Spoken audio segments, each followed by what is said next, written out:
Council, and we are calling this public hearing to order. This evening, we will have presentations on the town manager's proposed budget and the Board of Education's proposed budget. We will start off with the town manager will present her portion, and then we will move on to the superintendent who will present the Board of Education's portion. Thank you. Good evening, everyone. Thank you all for coming out, and thank you for all that are tuning in to us tonight. I'm going to kind of go over, for anybody that has been, attending these on a regular basis, you're going to see a lot of the very similar slides that we cover pretty much on an annual basis to just give you what some of that trend history is. So our first slide is our grand list change. What happened to the grand list? So for this year, the grand list actually declined from last year. And our next slide, I will go over with what impacted our grand list this year. Typically, we see growth, even minimal growth in our grand list annually. So the next one, I go over what happened, what impacted that grand list. And it was really unfunded mandates by the state of Connecticut. So state legislation changed how we value the valuation method for our motor vehicles. And so this legislation actually passed in 2022. However, it was delayed. The implementation of it was delayed a couple of years for several reasons. One of the major reasons was the software companies did not have a way to do that calculation in our existing software packages, and so they had to develop a whole new programming around motor vehicle methods.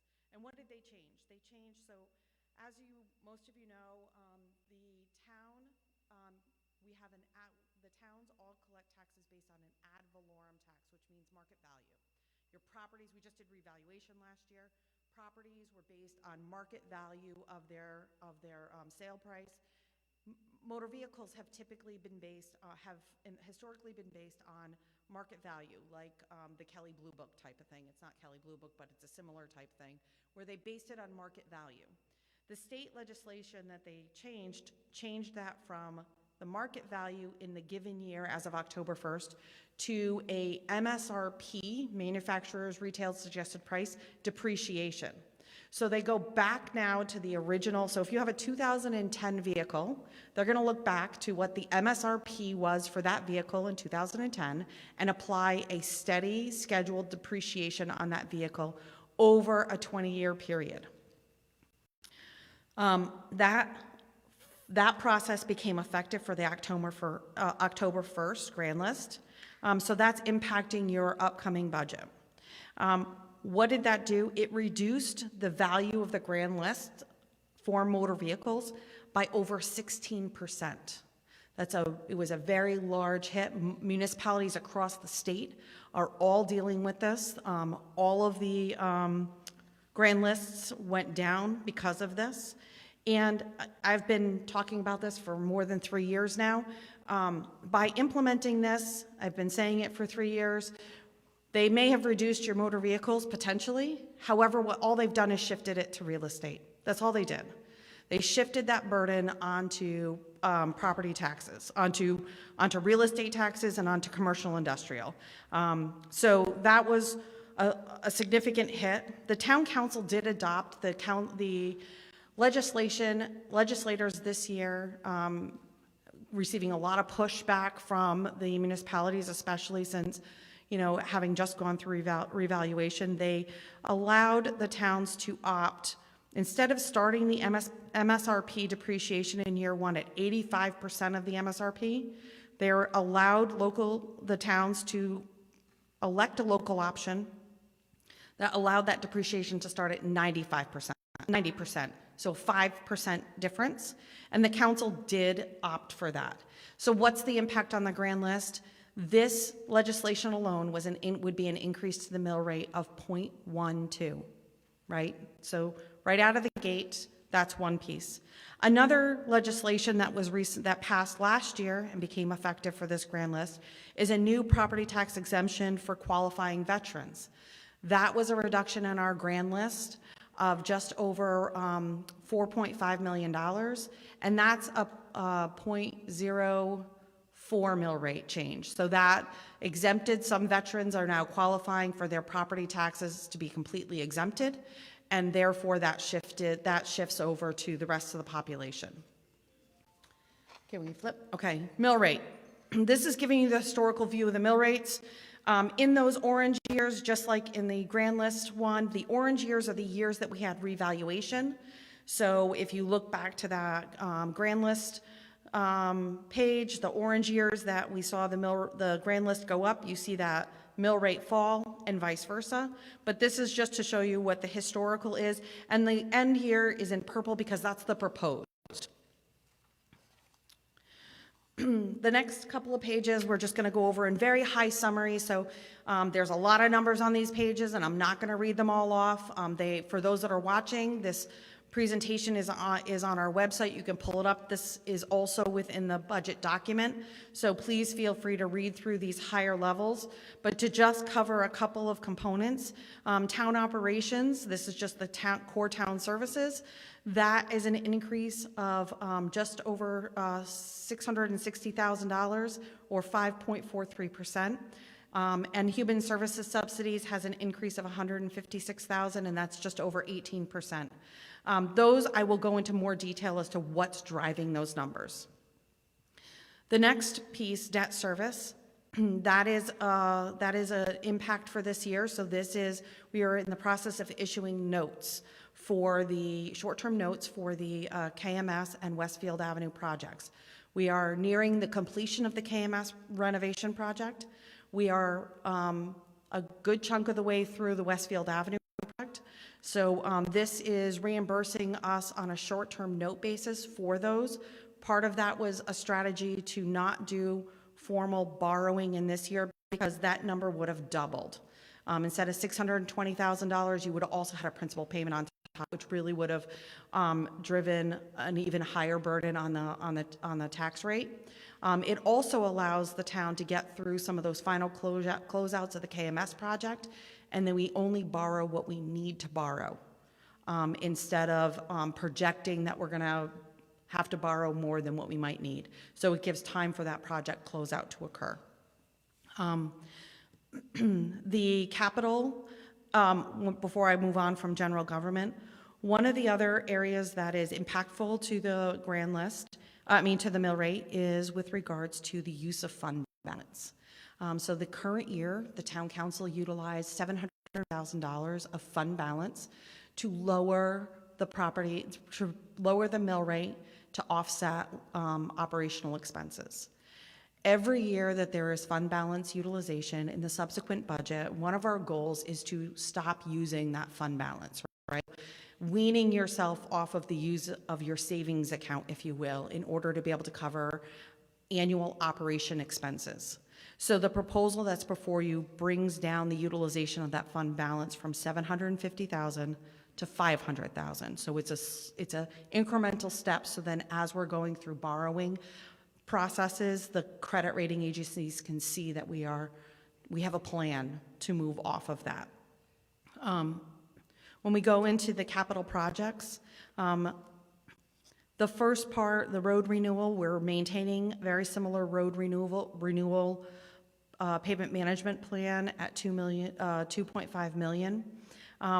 The $1.2 million that you see there under the 25-26, that includes the closing out of capital projects. That's offset by an offsetting revenue that you see below. So we're trying to close out projects in order to be able to clean out some of that old capital project. But really what's driving this is, again, the reduction in the use of fund balance. So the town council had utilized little over $2.2 million for fund balance. We were able to offset some of the need for the utilization of that with the closure, as well as the funding, some of the funding from Lake Road Generating. But the capital section brings back into the mill rate $1,250,000 of expenditure towards that pavement management. Now, when I met with the council and did the presentation on this, we talked, I did let them know that that's an area that perhaps they do consider utilizing more fund balance, but I always leave that to the council to make that decision around that utilization of fund balance for capital. So that is an area that I've identified for them. And then lastly is the next page is the education, and the superintendent is going to go through that. But I do want to just highlight an impact on the education revenues. There's a decrease of $350,000. That is largely due to legislation, state legislation that passed last legislative cycle that capped the tuition for our VOAG at 58%. So they can't bill out 100% of their VOAG. And I'm sure Sue can go over that, but that has left a revenue hole in the current year, and that is also a revenue loss for the upcoming year. So that impacts what we have for available offsetting revenue for expenditures. The next slide is just a 10-year historical view of where all of our budgets are from in totality from 2015-16 to 2025-26 between the general government budget, which is blue, obviously the orange, which is education, which of course education is always going to be higher. They're a much larger piece of this overall puzzle. And then the total other government budget, which is your debt service, capital investment, and solid waste. So those are your others. Again, the next page is proposed budget revenue, and this is in totality. So you're seeing property taxes are again at 59% of the total pie. Education revenue is 24%, and that includes the education cost sharing grant, as well as any other tuitions that they receive. Lake Road Generating, we have that locked-in pilot agreement with them, and that is at 6%. We're utilizing the same level of that pilot agreement in our revenues for the current year, so in the proposed budget. So for the current year, we are using $3.1 million of that revenue. We're proposing to use the same level of that pilot agreement. The remaining amount of about $1.5 million we have allocated to capital to try and manage those capital needs as well, as you've done in the past. Next slide. This is again just a big picture overall, the proposed expenditures. And as you can see, like we saw in the previous slide, Board of Education is the largest piece of this puzzle. Town operations is 19%, debt service at 8%, and capital improvements at just under 4%. So on the town side, what's the proposed, the next slide is just the breakdown of that 19%. Where is it going? So these are the different categories that are being funded. The largest category is our public works, and that's at 29%. And general government is pretty much all of your town hall functions. That's 16%. And then public health, safety, community development, that includes our law enforcement as well as our building and fire department, building and fire marshal department, as well as community development, that's 15%. And then recreation, culture, that's library and recreation, that's 12%. And then you see the other components that are there. What changed? What's the big drivers to the town side of the budget? So the first one is early voting. The town is required by state statute to provide 14 days of early voting. That requires additional staffing for the polls during that entire 14-day period. It includes weekends, and there is additional increase to our registrars for managing that additional workload. That's about $41,000. The budget proposed before everyone does include the increase of a parks position. It adds a third full-time parks position. The proposal is that half of that position is paid out of the town operating budget, and the other half is paid out of what's called the NIPS fund. So there is a deposit that is required when you purchase a small alcoholic beverage, the NIPS. That deposit is submitted to the state and then ultimately comes back to the town and where that NIP was purchased. That revenue by state statute can only be used for certain things. They have parameters around what it can be used for, so it's in its own separate standalone fund. There is, and we've been utilizing it for managing some of its, part of the requirement is it has to be used for management of solid waste. So we've been utilizing it for some of our sweeper components. But there is enough money in that fund to fund 50% of that parks position. I have made the recommendation to the town council, if anybody watched the presentation, that there is sufficient funds for next year to bear the full cost of that full-time third parks position. But that would only be sustainable for 1 year within that fund. We don't receive enough revenue in that fund to sustain that year over year, but that could be contemplated for the upcoming year to be able to potentially smooth it, do some smoothing in. But currently, right now, what's proposed before you is $38,000 in the current in the operating budget and $38,000 in the NIPS fund.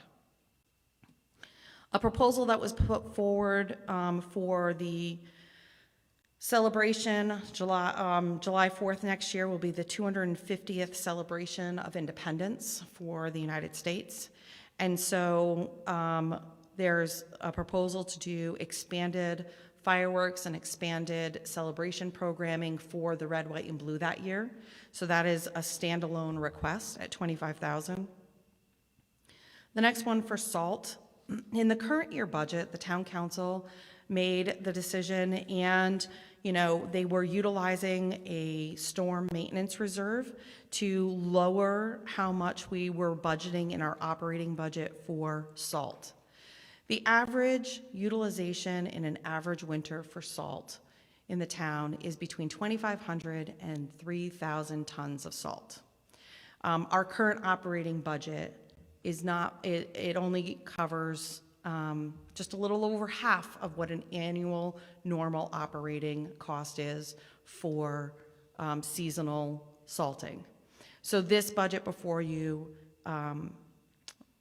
proposes to bring that back up to more, not fully up to, but almost up to an average annual usage that we've seen over the past 8 or 9 years. Another proposal that's before the council and you is the law enforcement has proposed purchasing a UTV. That would assist in, getting them and dealing with responses in trail systems, also through our major events and moving our law enforcement around more safely and more effectively during our large-scale events. That is a capital outlay request of $40,000. I mentioned that there is the reduction of the utilization of fund balance for operations at $250,000. That is an impact. Another impact is with regards to the upcoming move into Westfield Avenue.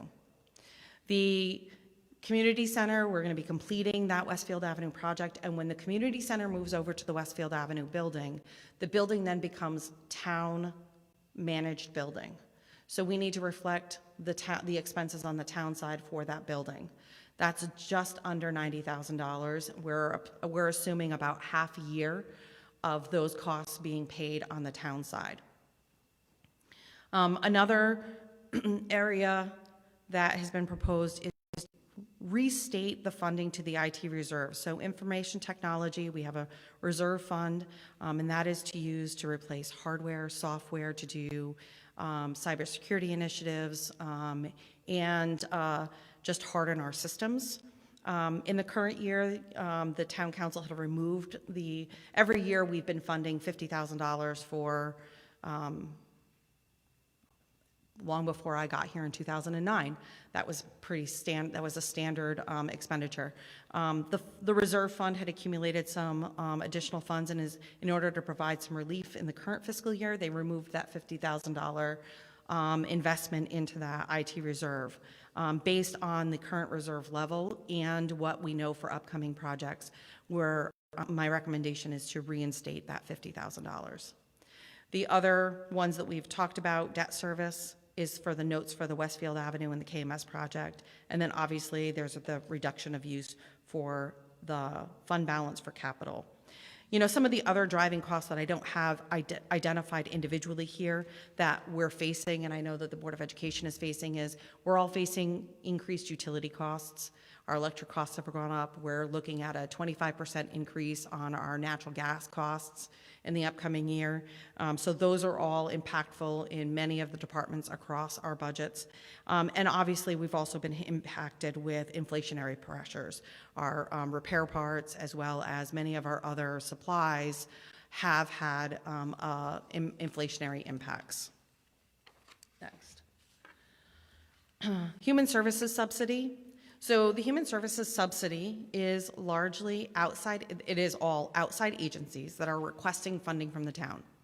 Many of the requests are per capita basis, and we're required by legislation to provide this service, whether we contract with that operator or perform it ourselves. So these are some of the areas that have higher increases. So Northeast District Department of Health, they've done a $1 increase to their per capita rate. The paramedic intercept service, we are in the regional paramedic intercept service through NECOG.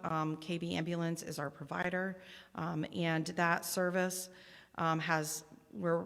we've received notice that that one will have a $48,000 increase. So this is twofold. This is the per capita cost, but it's also based on call volume. Killingly's call volume has increased, as well as the per capita cost. So this is kind of a twofold impact. 911 emergency dispatch had a smaller increase. The transit district also a smaller increase. Killingly Housing Authority put in a separate request for the consideration of installing stair lifts at one of their facilities, and that cost is $31,400. That I know the town council has had several conversations with our housing authority. Our housing authority doesn't have a lot of their own funding, and they don't have a lot for capital purposes. So this was a request that they were encouraged to continue to submit. A new agency request, UCFS Healthcare, has put in a request. They did put in a request last year for funding that ultimately wasn't funded. They've requested again. So their request is $48,000. Next one. So the next one that we have, other challenges. Our other challenges is the municipal spending cap. Now, honestly, I don't know how much of a challenge this is truly going to be, but I'm going to go through it a little bit so that way everybody understands what it is, and then kind of where we're seeing right now for current legislation. So what is the municipal spending cap? That got enacted in 2015 by the state. It caps municipal expenditures at increasing no more than 2.5% from the previous budget year. And that 2.5% gets adjusted annually based on inflation. It can't go below the 2.5, but they can, if inflation is higher than that, then it's a higher number. And initially, when this was enacted by the state in 2015, there was no penalty. So if we exceeded it, we just exceeded it, and there was no penalty involved. In 2018, the state established a penalty for municipalities. If you exceed the municipal spending cap, then they would reduce a grant that we have, municipal revenue sharing grant, in the amount of 50 cents for every dollar we exceeded that cap. However, Killingly, because we were a distressed municipality at the time, we were exempted. We didn't have to worry about it. So even if we exceeded that spending cap, it didn't matter because we were classified as a distressed municipality. Killingly is no longer a distressed municipality. So now we have to pay attention. So the municipal spending cap for the upcoming year is 3.31%. The budgets that are proposed before you exceed that cap by 3.16%, or almost $1.5 million. So what's the penalty? So this could be a loss of our municipal revenue sharing grant in the amount of $268,000 and change if the current legislation stays the way that it is. If they don't do any modification to what's currently on the books, this is what we are potentially subject to losing in revenue. However, there is right now legislation that's proposed, and they were supposed to be potentially taking action to either reduce or completely waive the penalty for the 25-26 year, because there's a number of municipalities that are being impacted by this. And I do want to make this point. Each year since 2018 that a municipality would have been subject to this penalty, legislation was passed each year to waive that penalty. So there's no guarantee that it'll get waived. However, no municipality to date has been actually penalized for exceeding municipal spending cap.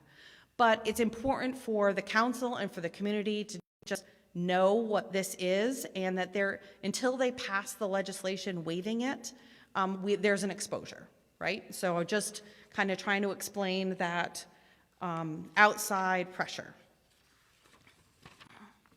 So the next one is, how does this even impact my tax bill? So the proposed budget increases the mill rate by 3.13 mils.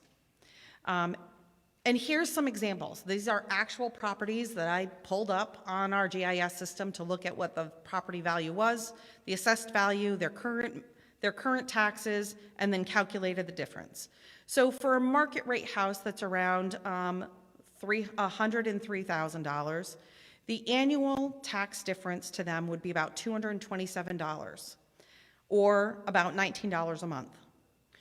If you have a market value house of around $340,000, that annual tax increase is about $745, or about $62 a month. Now, everybody, you can look up on our websites. The next page has all of our resources. I encourage everyone to go on and look up what your current property card says for the value of your house. Many of you did it last year with the revaluation, but I encourage you to look at that to see what this means. But it is a 15.4% increase in property taxes. So here's the next page is resources and a calculator, so you can calculate on your own what that property tax impact could potentially be. And we also have links to all the proposed budget documents. And from here, I will turn it over to the superintendent before we get into questions.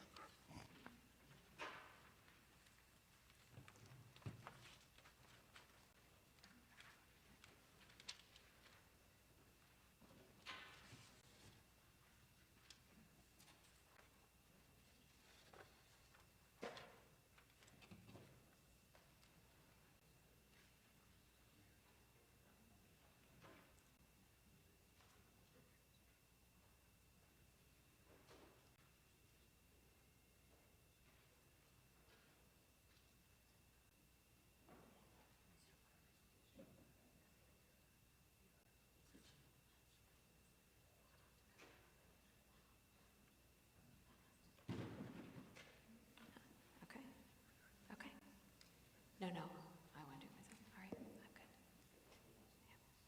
Yeah. All right. Good evening, everyone. Welcome to Killingly High School. I'm Dr. Sue Nash, Superintendent of Schools here. Thank you for coming out tonight, and thank you for those of you that are watching at home. So in education, we use something called backwards design to create clear lesson plans. What is backwards design, you ask?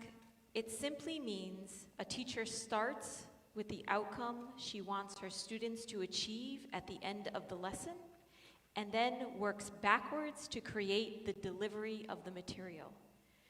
I approach this presentation tonight as if I were designing a lesson.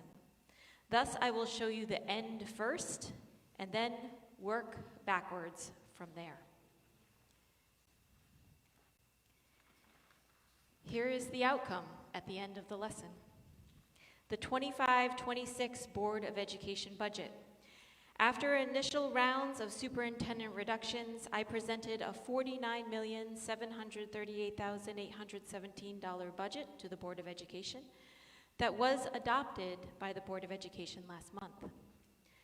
The following slides will provide a comparison to previous year's budgets, as well as a breakdown of the current budget components.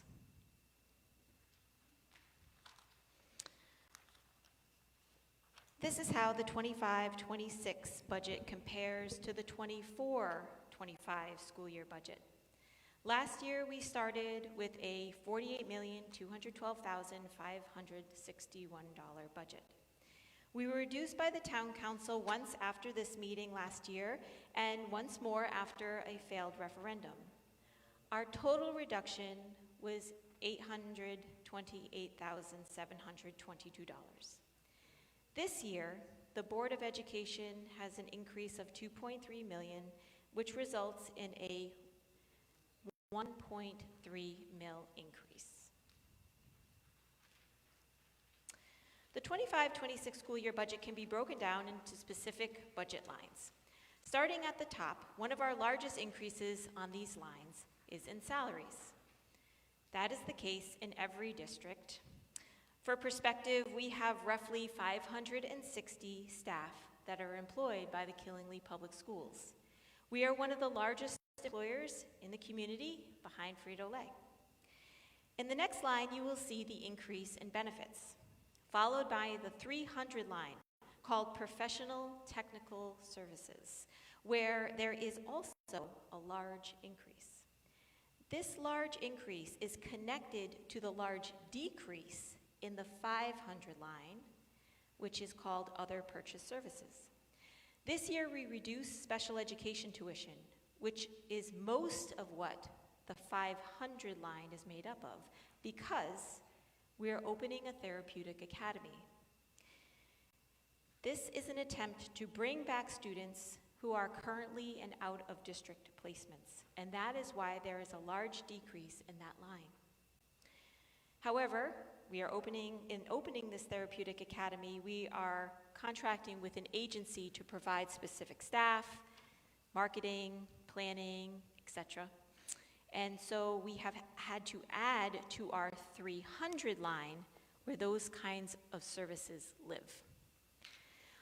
Other lines are pretty self-explanatory. Supplies and equipment can range from anything from glue sticks to a new lawnmower. Utilities are just what you have in your own homes. And contracted services are things like contracts we have for our copiers, computer leases, also repairs and maintenance. Presented visually, these are all the parts of the budget that combine to make the whole. In this way, it's easier to see how much the Board of Education budget is made up of salaries and benefits, and I'll say that's not unique to Killingly. Every district's pie chart looks strikingly similar to this. Salaries and benefits contribute to 75% of the budget. Digging deeper into how salaries and benefits contribute to our budget is noted in this chart. So $1.1 million is the increase to our overall budget to cover contracted obligations and salaries and benefits. And $1.1 million make up everything else that I just shared in the previous slide. But what if we were not able to cover or fund all of our salaries and benefits? Well, 4 out of the last 5 years, that actually has happened, where the adopted Board of Education budget increase could not cover or pay employee benefits and salaries. In this chart, the orange line represents the overall adopted budget increase. That is the budget that was voted on and passed through referendum.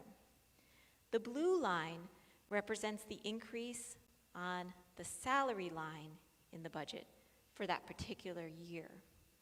With the exception of 23-24, which was the year the Board of Education budget was restored at the annual town meeting after a motion was made on the floor to do so, the orange line has fallen below the blue line. This arrow indicates the budget we are currently living, so this current year's budget. Notice the space between the blue and the orange line. This indicates that the overall increase we received last year after the budget was adopted through referendum was not enough to cover the salaries and benefits of our employees. So what does a district do when there's not enough to cover the salaries of employees? Well, there's only two paths. One is you eliminate staff. Two is that you reduce everything else, and so that your staff are preserved. For this current year, 24-25, we decided to do the latter. The budget that was passed through referendum had an overall increase of $578,000, which was less than what was needed for employees' salaries, which is the top row. We reduced all other areas, or I should say we reduced other areas of the budget. The red numbers on this slide indicate where the reductions came from. So what exactly did we reduce? So in the first round of reductions for the 24-25 school year budget, included primarily special education tuition, supplies, and staff. After the failed referendum, we reduced again. This time we further reduced special education, and then there was legislation that was passed capping magnet school tuition to 58%, which saved us a little over $100,000. So in total, we reduced $828,000. Some in the audience, or maybe watching online, might say, well, you found ways to reduce, and you preserved most of your positions, so it all worked out. But it didn't completely all work out. Sometimes as a budget is passed, and then the new year's budget cycle starts, it's easy to put things in a rearview mirror and forget what reductions can look like and feel like in the current fiscal year. So of the reductions we made last year, the $828,000, half of those came from special education tuition. Due to this reduction and unexpected costs for special education students that move into district, we are currently running a deficit in special education of $652,000. Of course, we aim for this kind of thing not to happen. We aim to budget wisely, only budgeting what we need and only what aligns to our Board of Education goals. And we do this through a strategy called zero-based budgeting. In a nutshell, this approach requires that each purchase in the budget must be justified, built from scratch, piece by piece. We implemented this approach last year while we built the 24-25 budget, and we have been a lot more efficient and fiscally responsible. In past years, we have had significant surpluses at the end of each year. But this year, we do not project any significant surplus.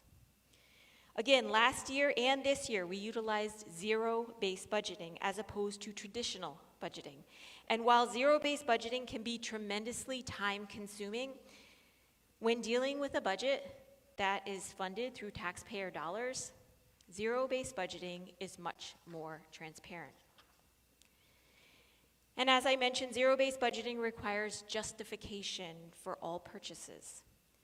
And we use our Board of Education goals as justification. Our Board of Education goals support our budget drivers. Those are, we want to ensure we maintain the right staff in the right places to promote excellence in education, as well as ensuring safe buildings both inside and out. And so, that was a backwards design presentation of the budget because this is where we start the budget in October. Now, there are a few more pieces of information that you might find interesting tonight, one of which is enrollment.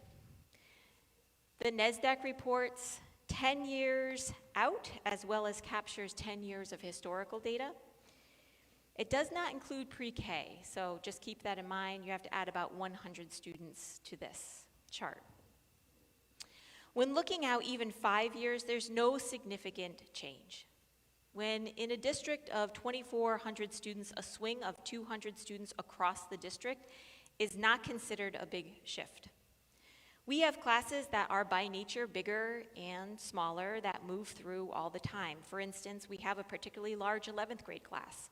No specific reason, just more babies were born that year or more people moved into Killingly than, say, those that are in the 12th grade class. They have about 40 less students in 12th grade than 11th grade, and that's common. In the next slide, we have a breakdown of revenue.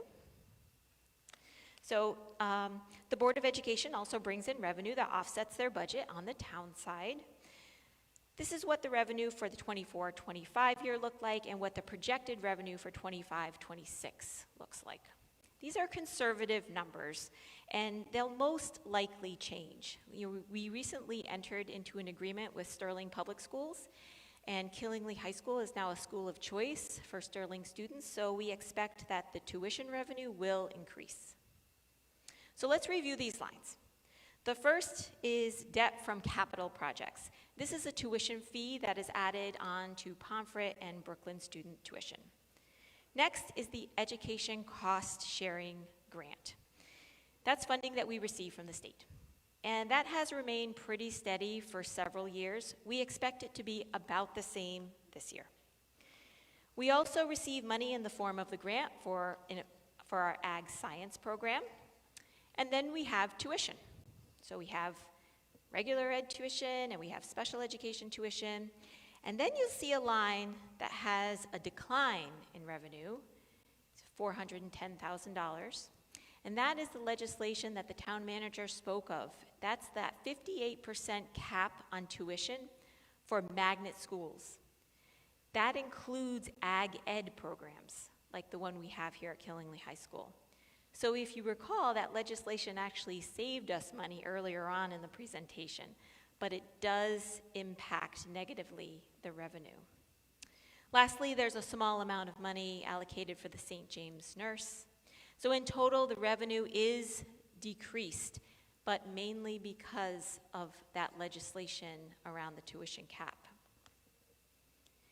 This is probably a cleaner way to look at that revenue data. So when combined, the revenue is roughly $17 million, and after applying that to the overall budget, the net budget is about $31 million. All right, to close, I would like to share some of the recent returns on your investment in Killingly Public Schools. So 2 years ago, at KCS, we invested in the pyramid model.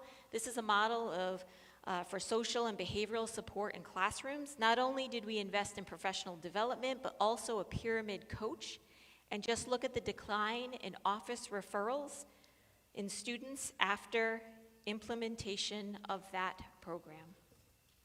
At KMS, or I should say across our elementary grades, we invested in a math curriculum 3 years ago. Also, a second math interventionist at KMS. Last September, KMS was awarded the School of Distinction from the state of Connecticut due to high growth on mathematics scored on the state test. A couple of years ago, we invested in armed security officers for all 5 of our buildings. This was a big financial investment, but our students are reporting that they feel safer, and they attribute this feeling to our ASOs. Over the last few years, we have invested in making our contracts for all bargaining units, teachers, bus drivers, paraeducators, more competitive so that we can attract and retain talented staff, and it has worked. This chart indicates the number of vacancies, certified staff vacancies, in the last several years at the July 1 mark. This year, we had just 7 vacancies, July 1. Down from 61 vacancies just 2 years ago. And at current time, we only have 2 vacancies for certified staff. And for the last 3 years, we have invested in attendance through incentives, ramping up our processes, and updating computer tracking systems, as well as an attendance coordinator. This has worked. we celebrate the lowest chronic absenteeism rate in 4 years. And so, with that, we thank you for investing in Killingly Public Schools, where great things do indeed happen every single day. For more detail, we have on our website a budget tab. You can see all of the budget presentations, all the budget workshops, every slide deck that we did, and the complete budget book. So I welcome you to check that out. Thank you for your time.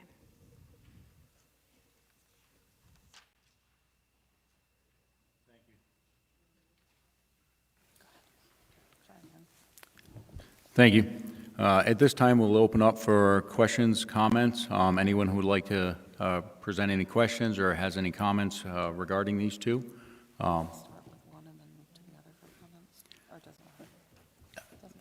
In case someone has questions on both, rather than having to get up twice, I'd rather we open up for either side.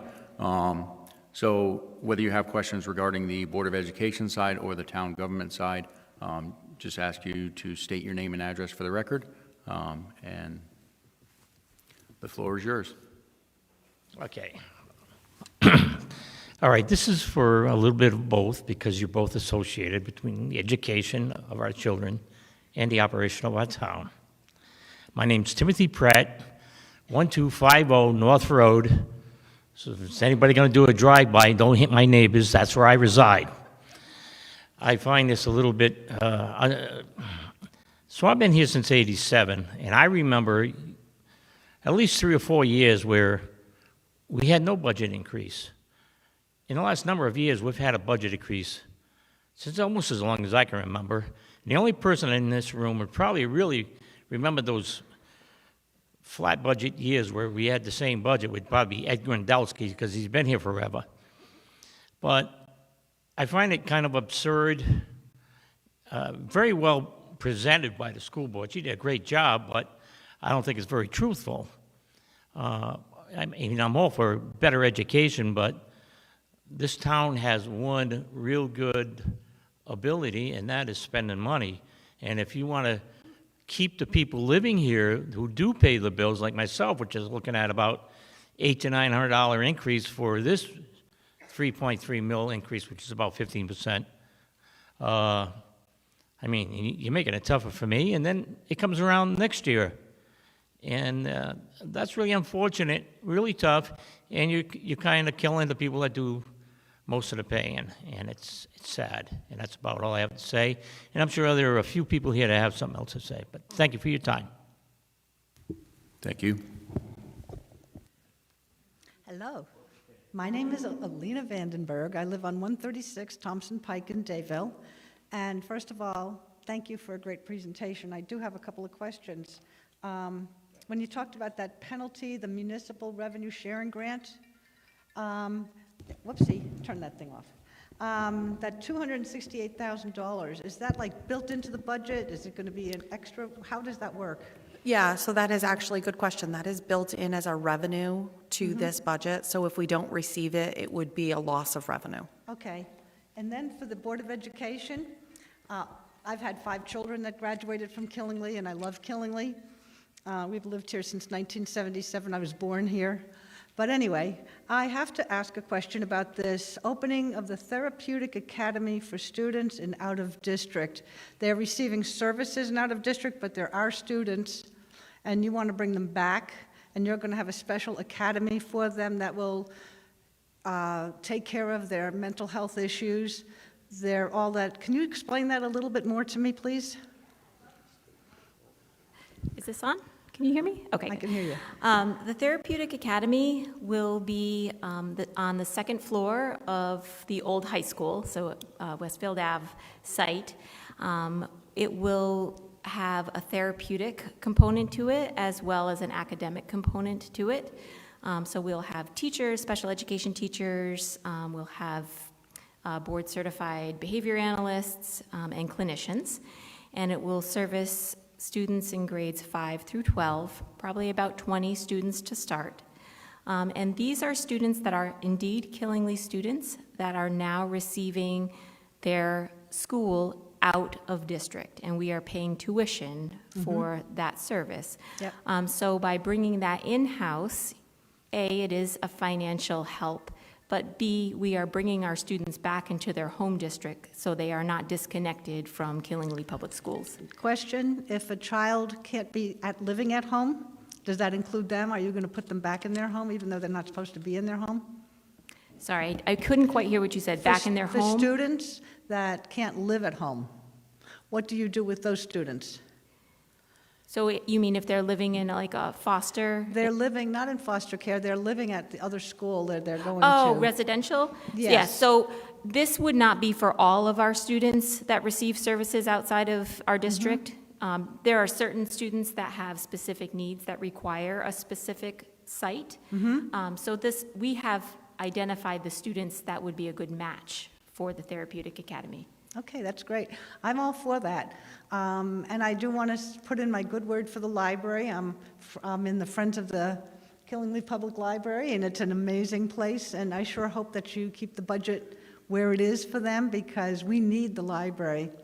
I'm not involved much with the recreation department, but we need these things in our town. People need these services. Please don't cut those services. Thank you. Thank you.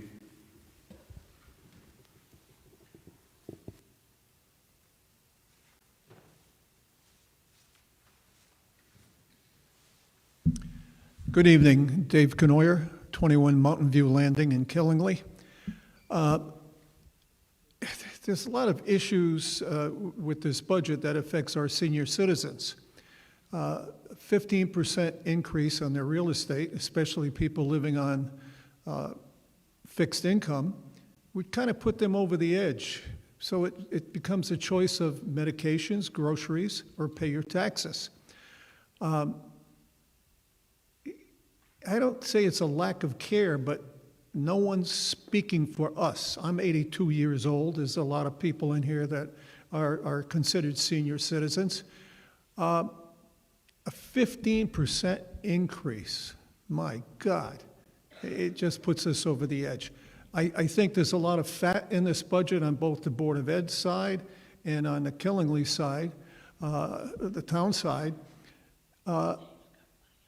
I favor, good education. I also favor saving the heart and soul of our community, and by fostering one, again, I'm a friend of the Killingly Library, and I also spoke in Tilton, New Hampshire, to save their library from getting drastic cuts. I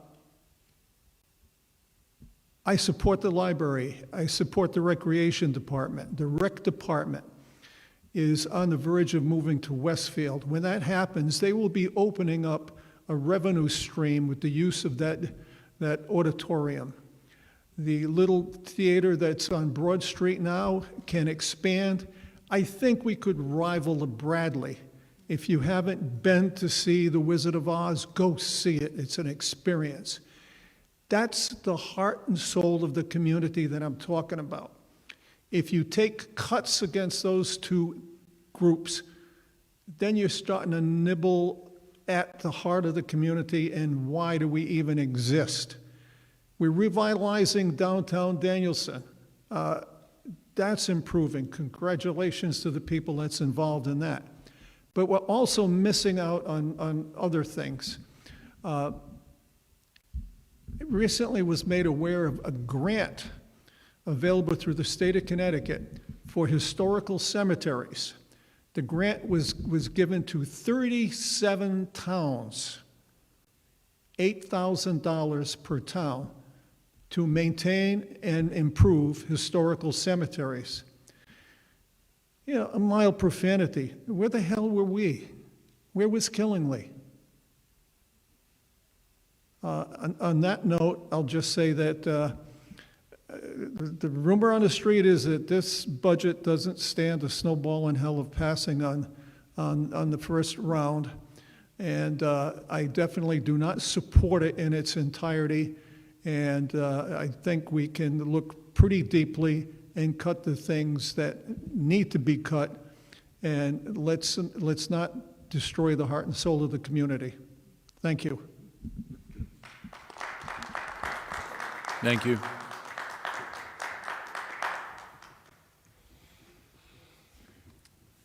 Good evening, Ian McDonald, 548 Valley Road, Dayville.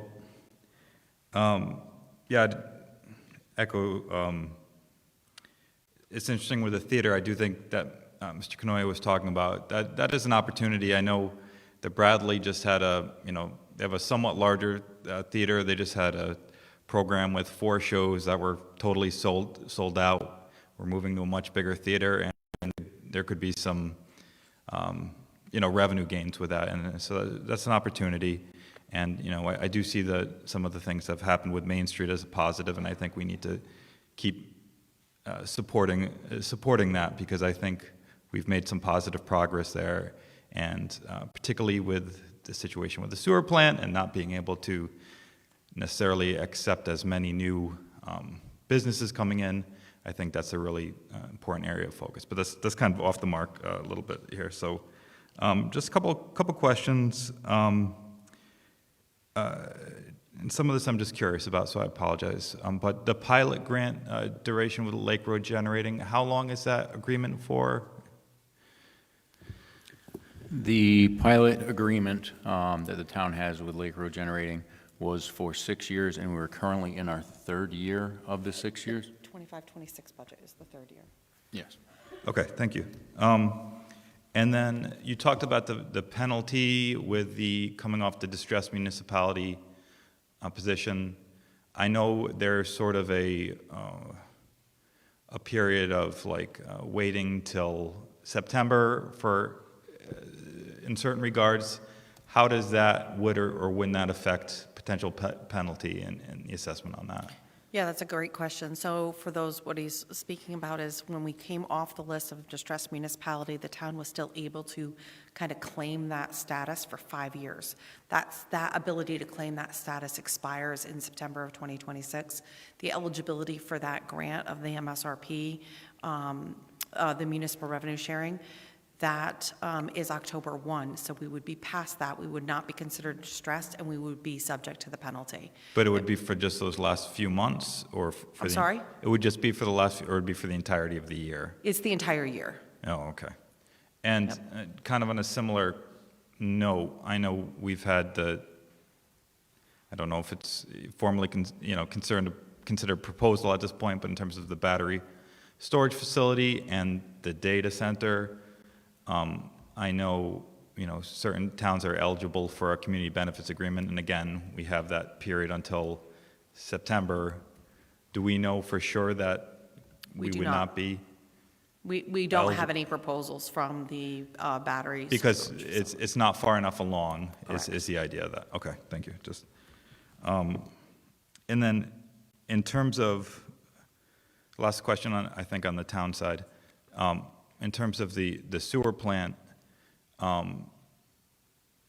do we have any more sense of, I realize this is less of a question about this year's budget, but just going forward, what are we looking at in terms of, do we have any more sense of that? I know we're early stages, and is that primarily coming out of the solid waste subsidy? I'm just looking forward, the budget picture, and is that something we need to be thinking about sooner rather than later, or yeah? Yeah, that's a great question. So the town council did authorize $2 million to be expended towards the design of the capacity increase. The WPCA and other members of an interview panel conducted the interviews from the RFQ recipients or submissions for that design. So we're looking in the process of selecting the design firm to be able to proceed with that. We do have to go through a number of very specific steps around that, because we want to make sure that we maintain eligibility for as many grants as possible. And like the Clean Water Fund is a prime example. They have very specific steps that you have to take in that evaluation and in the selection process. So we're following all of those. we've been working with WPCA on that, and that will be coming to them in the next couple, the next month or two with regards to selecting a design firm, and then we get underway with design. I will say, in having applied, we've done a number of applications for grants for funding for a capacity increase. It's challenging to submit those only because we don't have a design yet, and most of the grant pools of funding are really looking for more closer to shovel-ready projects. So this was a big step to move us into the right direction of positioning for either congressional funds or for additional grant opportunities in order to be able to become eligible. So, I think the council made a really significant step in that direction, and the WPCA is taking their actions. Okay, thanks. When you guys get to a better sense of revenue projections with this thing, I know we're not there yet, and there's a lot of balls in the air, but at that point, it would be good to bring that into some of these conversations, because that, I think a lot of us are curious what that what that's going to look like on our tax, in terms of tax impact at some point. And I'd echo the thoughts on the library as well, the support for that. So in terms of the school, I think, I'd just say, first of all, I think, I don't know exactly what's going to happen in terms of with the budget. I think there's a lot of conscientiousness with how you've done this. I think, generally speaking, protecting positions and programs are certainly a priority, and however this shakes out. So I'll just say, too, I know, first of all, we've had a lot of inflation. So, that's part of the picture. So sometimes when we see things going up, that's part of it, too. And schools don't get to live in a bubble, or towns where, outside of that. So we'd like things to stay flat, but we always have to think about that, too. I'll also just say, this is maybe a little bit anecdotal, but, my kids, maybe they go on a field trip. My older son went on a field trip. I think my younger son might have gone on one, but they're certainly not going on more than I went when I was in Killingly. And we sent my son to school with a big box of tissues for his classrooms. That's fine. I don't mind that. And if that's what it comes to get this budget through, that's okay. But I also don't remember sending too much supplies to my school. So I think we want to just have some perspective that I haven't seen the fat as a parent in the schools. I haven't seen where I see what my kids are doing, and I say, oh, you guys are living large. I've yet to have that moment. I have seen some very good administration at KCS, KMS, and KIS, and so I think there's a lot of real positives in our district right now, and I think there's a lot to be proud of, and I think people are making do with what we've got, but I haven't seen the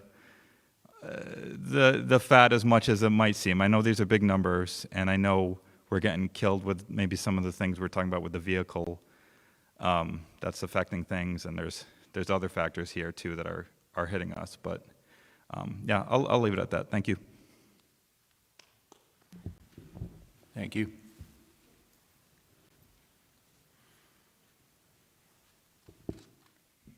Hi, I'm Rosemary Carminati, 20 Raymond Road, Dayville, Connecticut. I came tonight because I'm compelled to share the importance that I feel that the library is for us, a resource for generations in our community.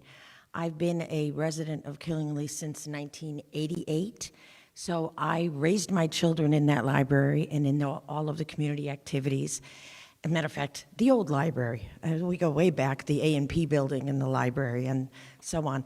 But what I find is generationally, raising my children, now my grandchildren, and now I am a qualified senior citizen to participate in those programs. So I think it's essential that we remember that, and also the community space that is being utilized by so many people. I just came here to share that. Thank you. I'm sorry, ma'am. Can you just give us your name again? I didn't catch it beforehand. It's a mouthful. Rosemary Carminati. Thank you.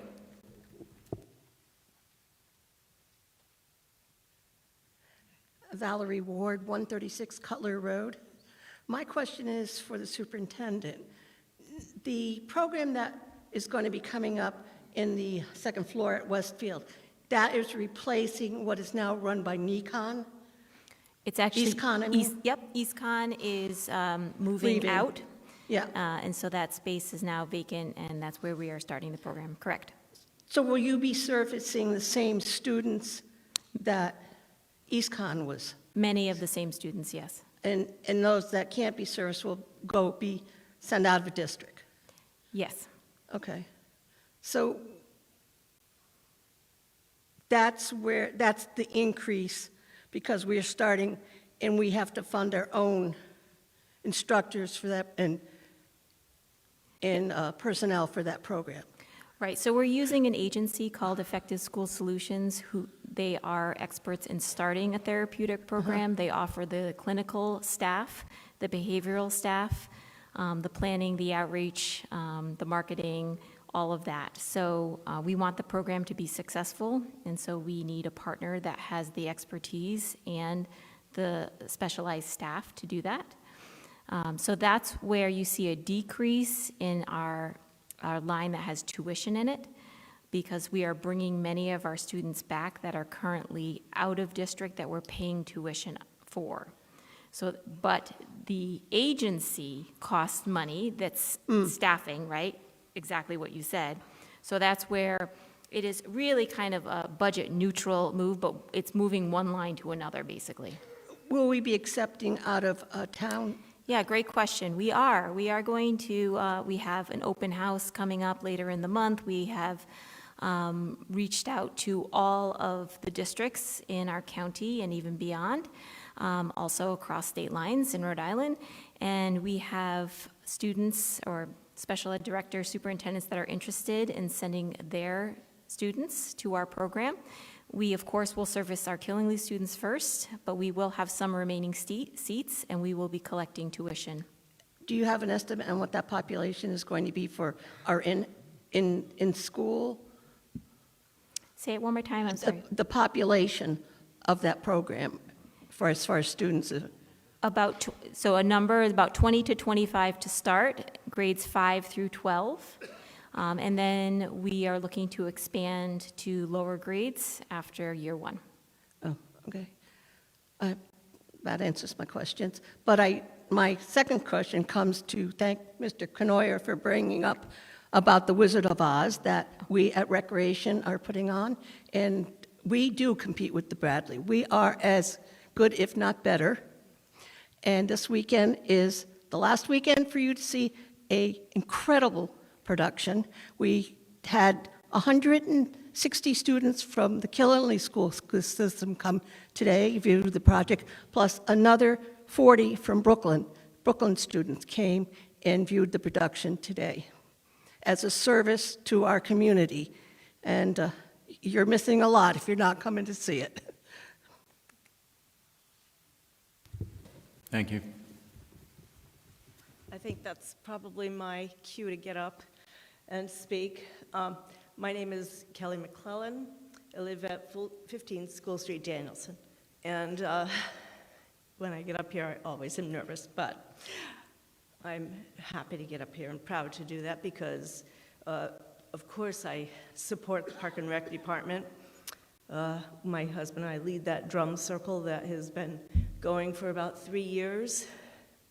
We have wonderful people that are coming, and we're noticing an increase in children, which we were always hoping. And children always have to be accompanied by an adult, so the numbers increase with that. We like to eat at Giant Pizza before we go over to the community center in the winter. So it's brought a little bit of revenue for the pizza place. A couple of our drummers go down to Chubby Dog Coffee before we start drumming on a Saturday night when we're outside and sing the karaoke. And we're bringing in people who are, this is a free event, but they're supporting a couple of businesses in town. So, of course, I hope that we continue to support the Parks and Recreation Department and all of the services that go on there. On a personal note, my family years ago met with a lot of illness and a loss of finances. I really like a zero-based budget. It does not allow for anything hidden. It's how I run my home. But when the finances weren't there 30 years ago, I needed to find something for my kids who were having to live in this insecure financial situation with us. I went to the Park and Rec Department, and my kids became involved in theater and anything else that we could become involved in. That's why we do the Drum Circle for free. They helped us. We want to help more people.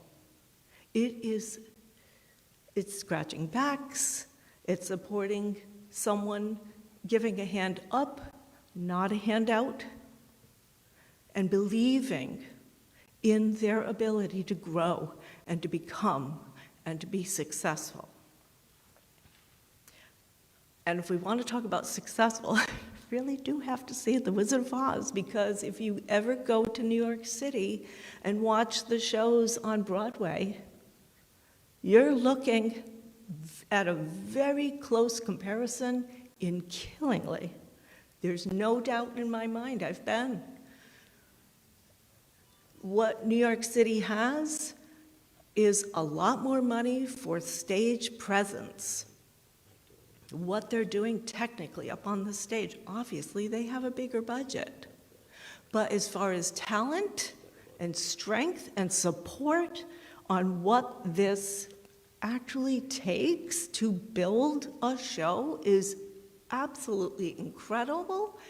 And they do it on a very, very, very small budget in Killingly. And it is phenomenal, time after time after time. Show after show after show.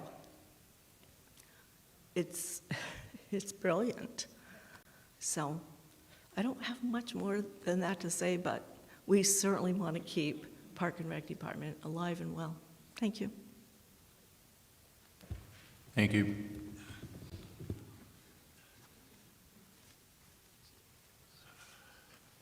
If I may, just a few additional comments. What the town isn't really achieving here is looking to its resources with senior citizens. The library, for example, if you want a great experience, go there when it's story hour for 5- and 6-year-old kids and see who's reading the story. It's a retiree. It's a senior citizen. Okay? Go to Pourings and Passages, you see the same thing. Heartwarming experience for me was when a 5-year-old asked me to read him a book because he couldn't read yet, but he liked the pictures. On the boards, everywhere you need volunteers. I spoke with Bucky. I said, you need help? I'll volunteer. I've still got a few years left. Why not have some fun? And the other thing I wanted to mention about the cemetery grant program, another real warming experience. Where I live in Mountain View Landing, in the center of our project, we have a cemetery. And there was some discussion about the Allie Payne Fund having money to cut the grass, and the town was doing it, and EPS was doing it, but no one was doing it. So we had waist-high grass. So I bought a lawnmower and I started cutting. And the next thing I knew, all of my neighbors, the whole bloody place, was out helping, raking, cutting grass, pulling weeds, picking up sticks. You have a lot of talent here with your seniors. Get out there, recruit them, use them. And the last thing, you know, and again, I'm a little scattered here, but you get that way. It was brought to my attention that there's an issue about an access road to the lower fields in the town of Killingly. And that was at the first meeting I went to with the Board of Ed budget. And it was a proposed $2.1 million road proposal. And there is I think, a possibility of a cease and desist order by the fire marshal. I requested information from the fire marshal's office. Randy's out on maternity leave with his wife, and I'm getting nowhere. What is the white elephant in the room here? What is the big deal? That, you know, we as taxpayers should know what's going on with this project. No one's talking about it, and I hate to see it come in at the last minute and all of a sudden, oh, 2.1 million, we need to bump up the mill rate again. Hey, I'm available, I'm in the phone book. People want to utilize me, call me. Okay, 21 Mountain View Landing, cell phone is 933-0650. And thank you. Dave, if you can, with regards to the access road, I will gladly reach out to you tomorrow, and I don't know what your questions were for Randy. I know Randy has been out, he's because of personal, but I'll gladly get you any information. The, with regards to the fire marshal, the cease and desist was really put in place because they did have some significant issues with access for the fire departments, and the fire departments did have considerable challenges with accessing those rear roads. I will say, having been here since this building was built, the rear access road was supposed to be originally installed shortly after the building was completed. Unfortunately, that just, for whatever reasons, didn't happen. But the fire departments don't have adequate access. So the fire marshal, with the previous superintendent management, the previous superintendent had asked for specifically letter to get to the Board of Education the information needed in order to improve those roads and start the planning of that capital project. So, he hasn't denied any actual utilization of those fields. He's had to work very closely with the school with any events that are occurring, but that access road does need to be created. It is, I know the school has been working on plans, which is what they probably presented at that meeting, but I'll gladly give you any information from the fire marshal's office if you just reach out to me, or reach out to my office and just give me a list of what you're looking for. Gladly do that. Al Soper, 175 Cranberry Bog Road. In regard to the field, and is that $2.1 million in the current Board of Education budget that you brought forward tonight? Just to clarify, the proposal we received was not 2.1 million, so it was 1.7. Okay. Nope, and it is not in any budget. If we were going to move forward, which we are exploring the possibility of getting that number down, obviously, that's a very high number. That was just the first proposal that came in. We would be using our non-lapsing fund. That would not be in the operating budget. Okay, yeah, thank you. Of course. In regards, again, to the therapeutic academy, we course. talked about tuition versus having our own in-house academy, right? What's the difference between if we continue to pay tuition for those students that go out of the area versus having our own academy? Fantastic question. So for the first year, we are using an agency, and then we are slowly releasing the need for that agency. We just need to start this up successfully. And once we are running successfully, we will slowly decrease the need for outside agency support. And how much is that outside agency support? Yep, so right now in our budget, we have about $700,000 to $800,000 for the entire program, but we have reduced that in tuition. Right, but how much are you paying the agency? About 700, yep. For all of the staffing, yep. Okay. All right, thank you. Off to the town side now, the 90% evaluation on our vehicles, for the most part, will that increase our tax on our cars this year? I'll respond to that one. I've received a lot of questions, and I did some research on my own. There's no one clear-cut answer on how that change is going to affect everyone's vehicles as far as the taxes. I have multiple vehicles. I looked at my vehicles. I had 3 of them. One of them, the value went up a couple $100. Another one, the value went down a couple $100.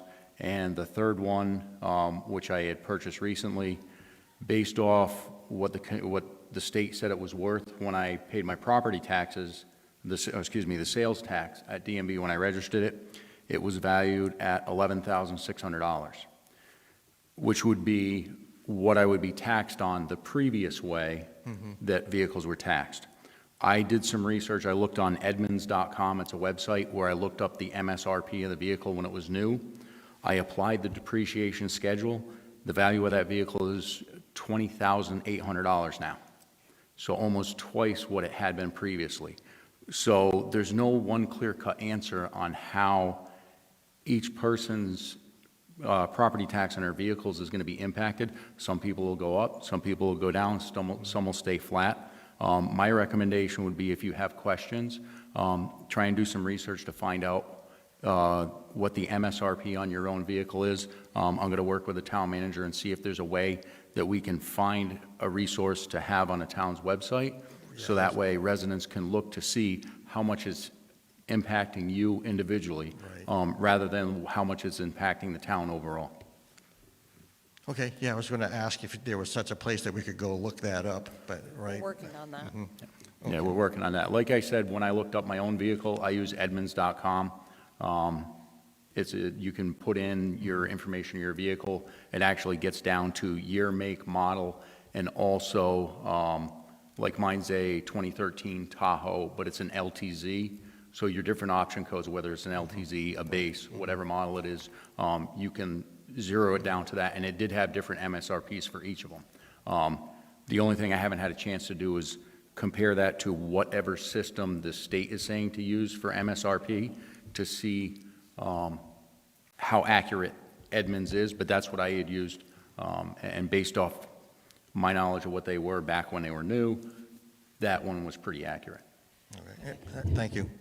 Yeah, and so the MSRP value that is used for the grand list, that's used for the taxing, that we receive from the DMV. So the local assessor's offices are not trying to figure out what MSRP is. The state DMV is reporting that to them.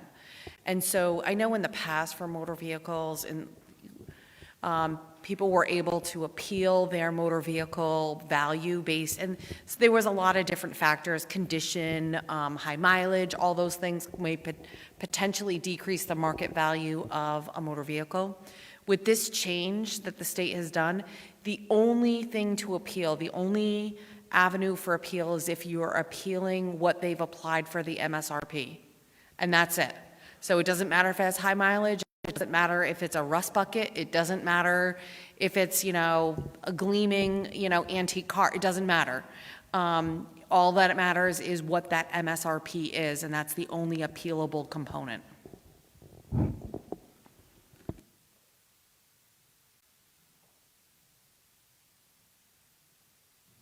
Just really quickly, and I know, Frank, I know you're coming up, there were a few that were submitted by email, and I'll cover them after his. Folks, Frank Alleman, 30 Sawmill Road. Just in general, I urge you to be very cautious with this budget. Last year, there were whopping increases due to the revaluation of property. Huge amount of money that people had to find because of that. Now you want a 15% increase, where the average Social Security person got a 2% increase, the cost of living. It makes me wonder, Do people want to come and live here with these kind of increases each year? And I have an interesting question. Maybe you can find that out. What are the local neighboring towns increasing their budgets this year? It would be interesting to know if they are also going up 15%. It's a huge burden you are placing on the average citizen in this town. It makes you wonder. It really does. Thank you. Thank you.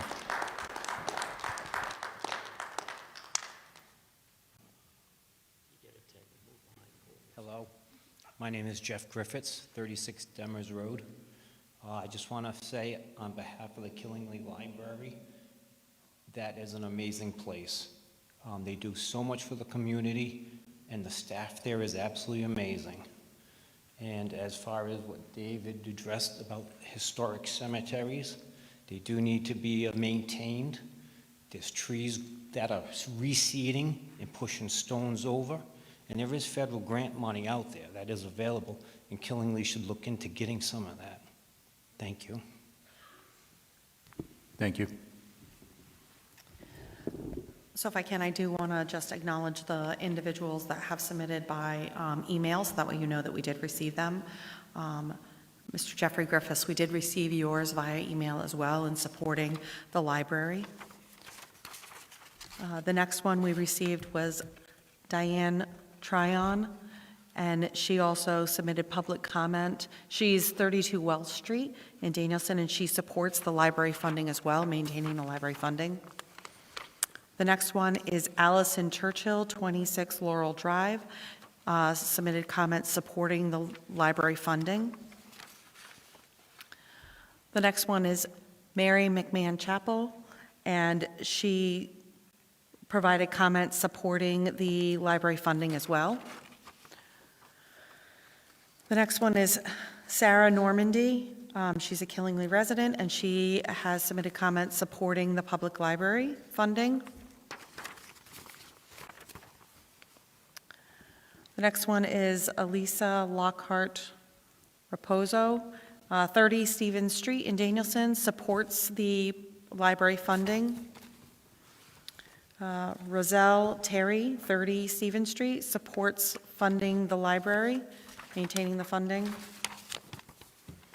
The next one, Dana Diaz, again, also, she lives in Dayville, submitted comments supporting maintaining funding for the library. And then Marissa Finnerty also submitted public comment supporting continued funding for recreation and community programming. Those were all of the public comments. I didn't obviously read them verbatim. They will be on, they are going to be on, they are currently on the town's website, and they're submitted for the record. Thank you.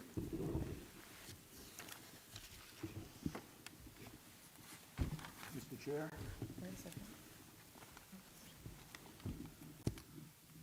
Ed Grandelski, Upper Maple Street. You're showing here a $652,000 potential.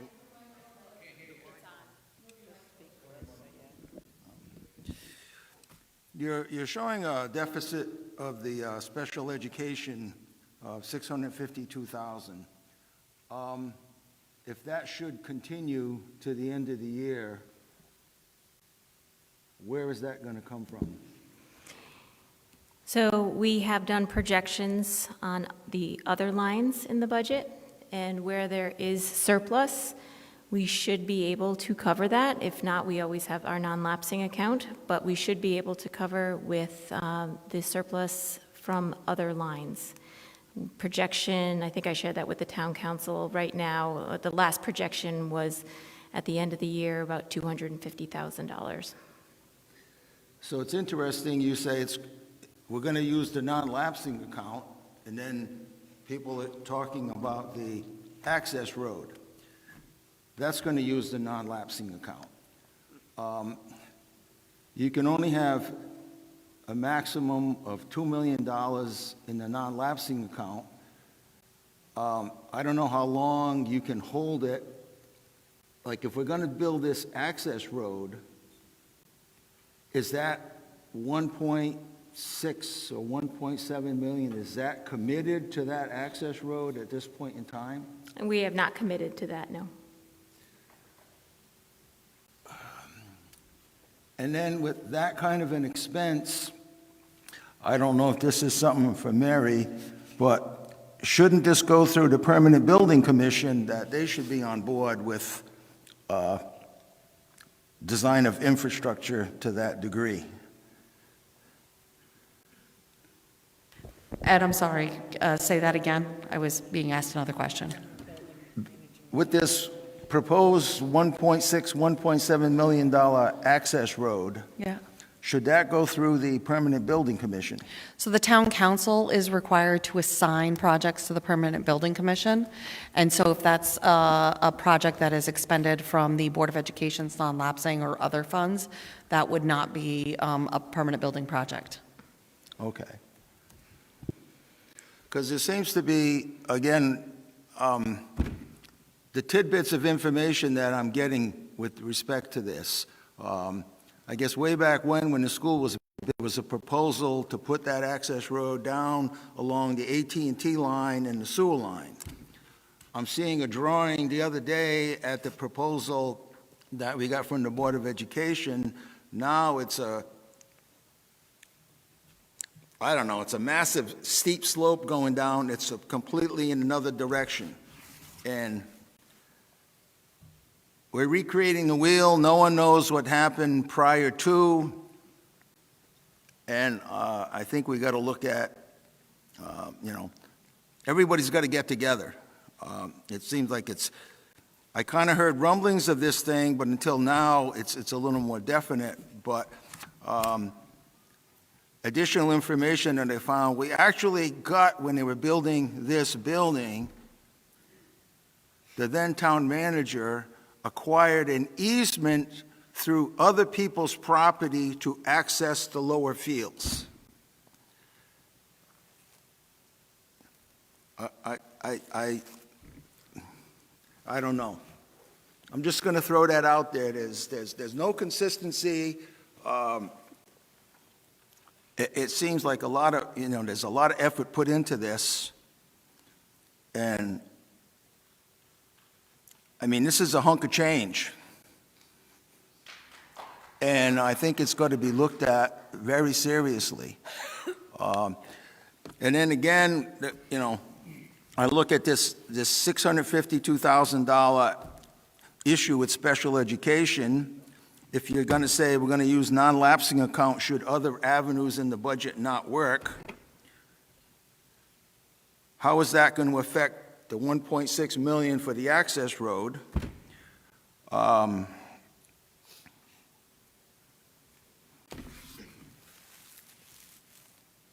just throwing that out there. I can't figure this out. And I wish our professionals. Oh. I think we've got to take a closer look at this. There's a lot of things that have been done, and but then again, too, we get a presentation from our rec director.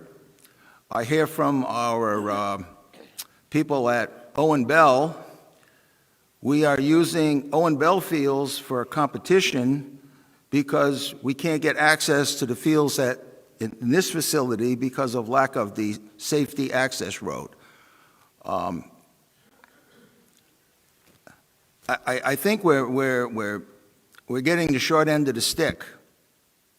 In addition to, and then I'm hearing again from the highway department, the maintenance people on the rec department, that they have to put in special efforts to fix the fields, lime the fields, whatever they have to do, because the Board of Education coaches need something more immediately than what we have for our normal recreational facility, that it's higher end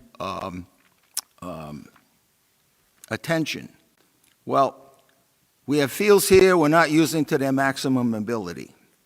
if we use the fields here, we put this accent road in, we need more parking here also. So we have outside sports schools coming. They don't come to this facility. They're going to our recreation field. So I think we got to take a good look at all of this. And we have a school facility. We should be using this facility to the maximum extent. Granted, we spent $81 million on this, but it's not finished. I heard a comment the other day that we've got all these projects in place. They came in under budget and whatnot. Well, when you keep cutting stuff out of the budget, are we getting what we think we're paying for?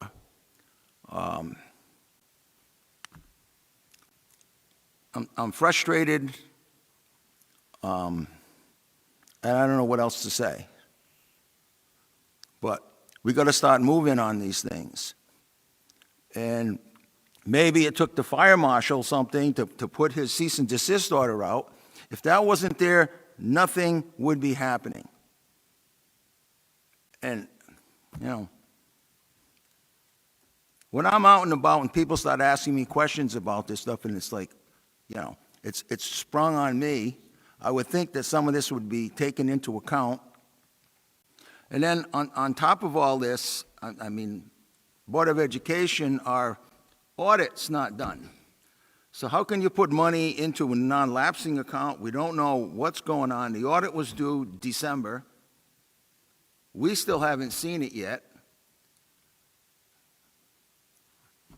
And we're talking about a massive increase all around. Give me a break. Thank you. Thank you. So I wasn't going to get up, but in reference to those fields. Can you state your name and address Oh, for I'm the so record, sorry, please? Cheryl Albee, 22 Henry Road. In reference to those fields, my son was a baseball player here. He graduated in 2017. Those fields were unusable. They were garbage. They were never finished properly. The gravel isn't correct. There's no place to sit down there. So you're going to put an access road down there, and you're going to have to redo the fields. And again, this is from, he graduated in 17, it's almost 10 years ago. So you haven't touched those fields, and now you're going to put an access road, you're going to have to spend all the money on the fields besides. And while I'm up here, do we have a grant writer? A grant writer. Because a lot of the things that you have on your proposal could be paid by someone actually doing grant writing. So we do have staff that do seek a lot of grants, and most of what we apply for many grants. But like capital projects, we seek any grant opportunity that we have. Not all of them qualify. Your UTV that you want to spend $40,000 on, which is completely ridiculous, could be done with a grant. Sorry. Thank you.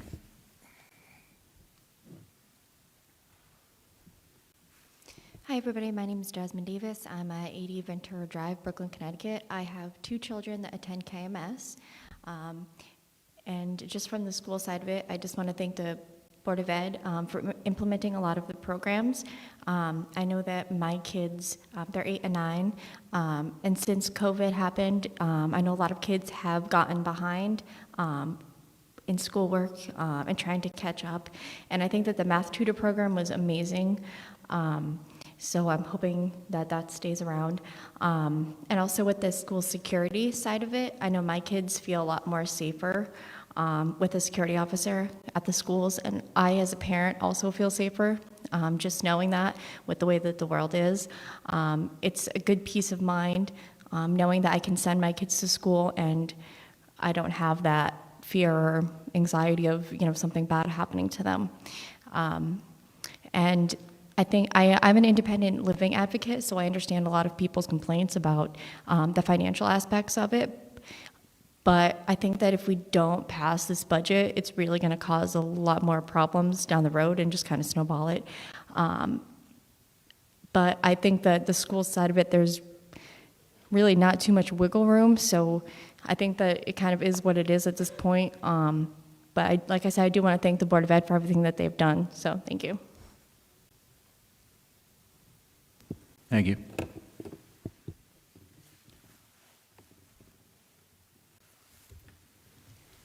Janice Jolly, Seagrave Street in Danielson. So we've heard a lot of talk about the revaluation and how our taxes went up. And I'm not sure if people know that every 5 years, we're going to go through a revaluation again, and our taxes are going to go up again. We might get to the point where taxes get so high that people will not come here or else leave here because they can't afford the taxes. We need to take care of our infrastructures. However, I feel there might be areas where the town council can look and determine that you can make some cuts, and I hope that you're able to do that. As far as school spending is concerned, that's another story. The increases in the school spending are absolutely out of control as far as I'm concerned, and filled with much waste. This is unfair to the taxpayers and especially the elderly in our town.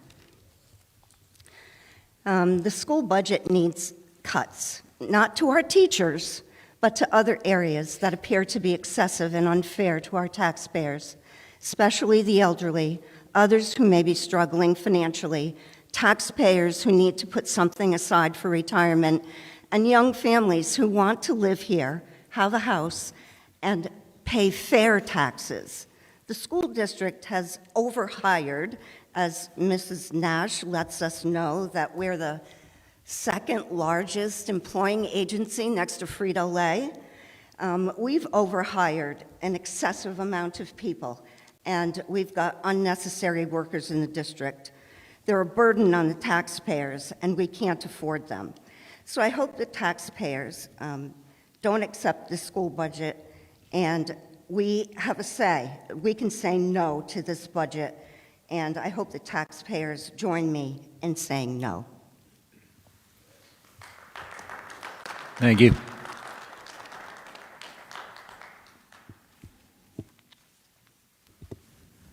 Yeah, Ian McDonald, 548 Valley Road. Just one thing, I had a question as we got into the conversation about the non-lapsing account. I think Mr. Grondelski is on the mark in terms of the sort of unfortunate situation around this access road and the fields and using Owen Bell, and you know, it's much less than ideal, and you know, hopefully it's something maybe at some point we can resolve. I am wondering about the non-lapsing account. You know, if we're anticipating, is it the 650,000 we're potentially, is that our, in terms of the special ed needing to draw from, or is there a figure, was that the figure, or am I misunderstanding that? So that was our current deficit that we anticipate we will be able to make up through other lines that may have a surplus. So Okay. we did some projections. We do believe that we will be okay at the end of the year. However, it's April. We still have time left in the school year. If we needed to, we do have the non-lapsing fund. We do not want to do that. We do not want to use our non-lapsing for that, and we don't believe we will have to, but we do have that. And I know, not that we want to get into this too much, but you know, I know there's been some talk about potentially Title I grants or other federal funding, and I'm just, again, vis-a-vis the non-lapsing account, is this something we need to kind of be mindful of? I know some of this might not be, I'm not sure to what extent that would affect this year's budget, but I'm just wondering if this is something we need to kind of bear in mind with our budgeting this year. So the non-lapsing is not a grant. I'm not sure if that's what you were asking. That's not a grant. We do receive some federal grants. All of those are in the budget book if you want to take a look at those.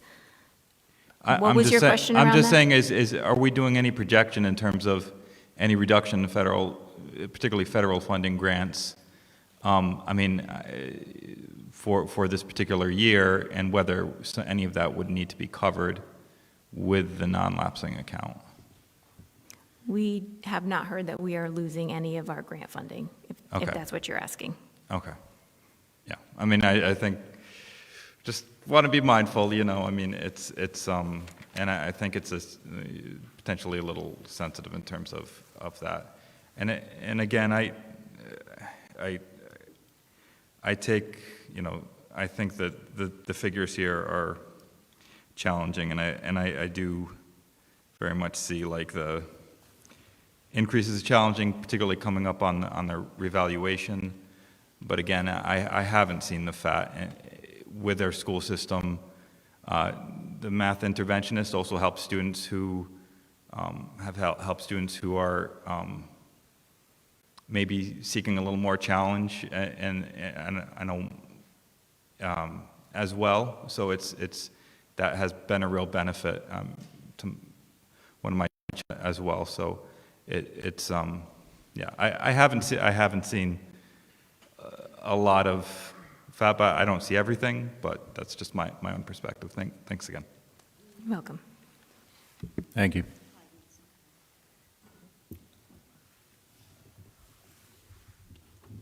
Hooper, again, is that non-lapsing fund in the budget, and your budget, is that a line item in your budget, or where do we see that? The non-lapsing is an account, it's actually on the town side, but it is used if we have surplus at the end of the year. Yeah, I understand what it's deposit for. that. I just Yep. didn't know where to look for it, where it's listed in the budget. It's on the town side.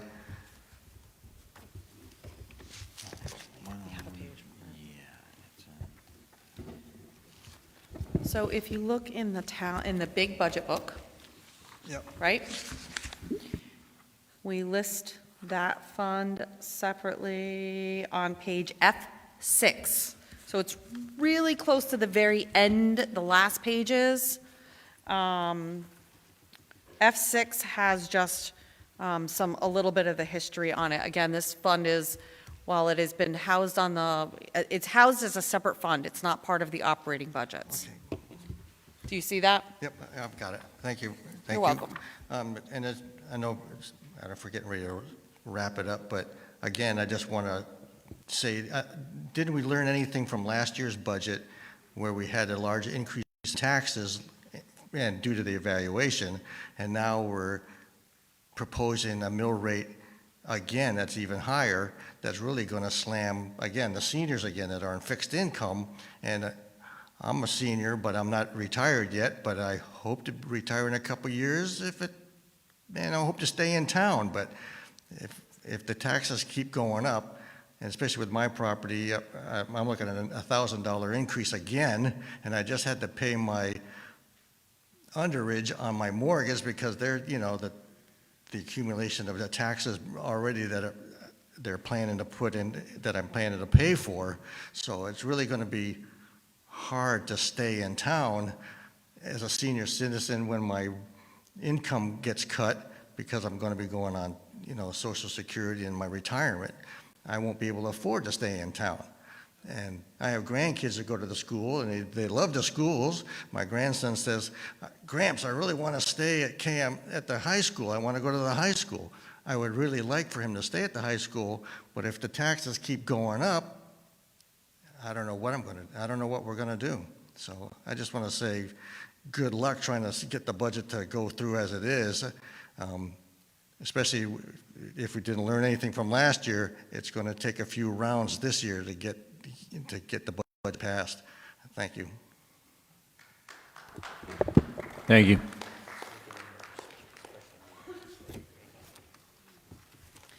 Good evening, Christina Andrade, 24 Glen Rain Road in Dayville. I had no intention of coming up and speaking, but after our neighbor here mentioned that we are overstaffed in schools. Listen, I don't want my taxes to go up at all.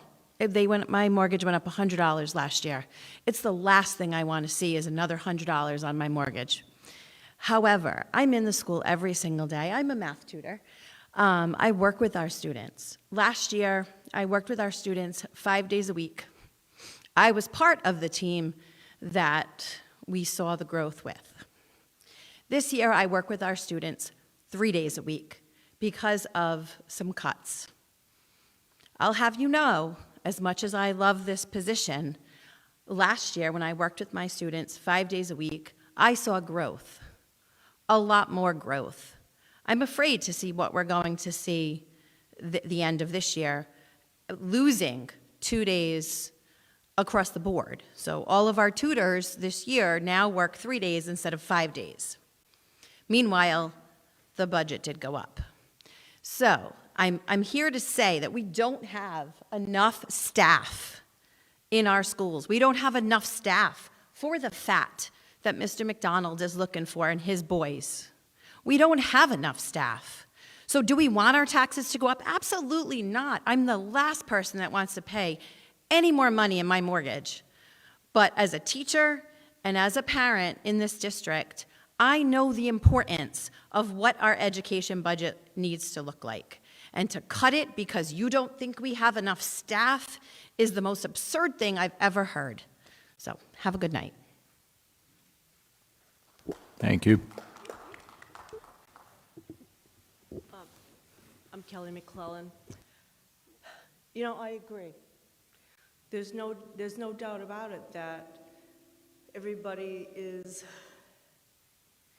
has a budget that we can barely make, whether it's in your personal home, school, town government. So what happens when a budget, it goes from, and I'll give you the example of my home, 60% to 95%?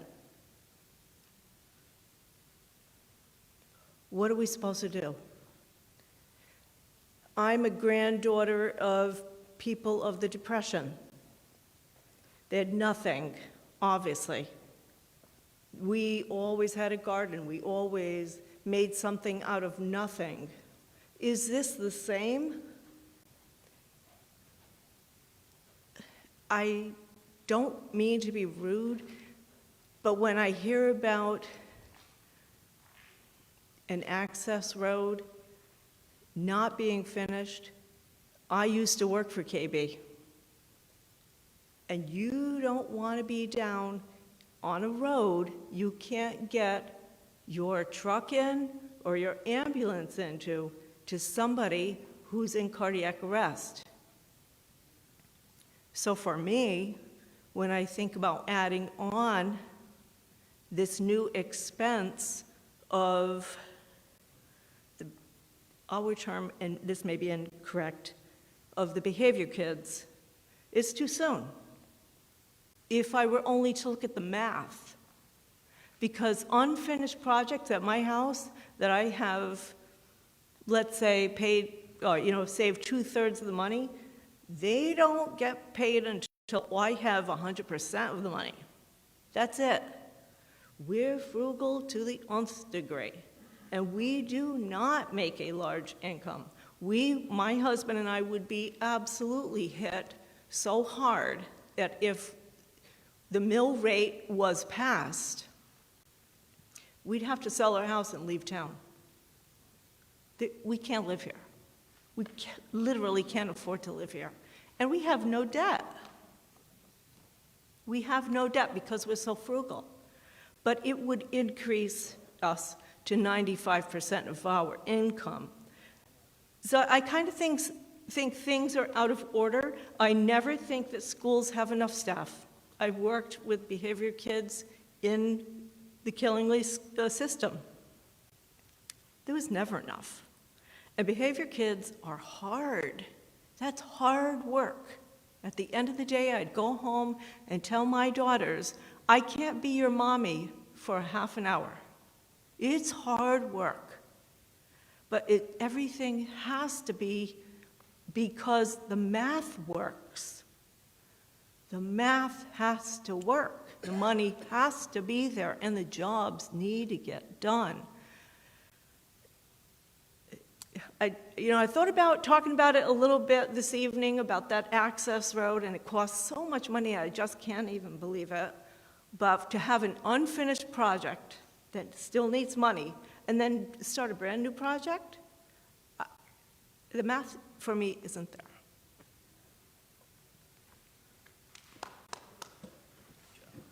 Thank you.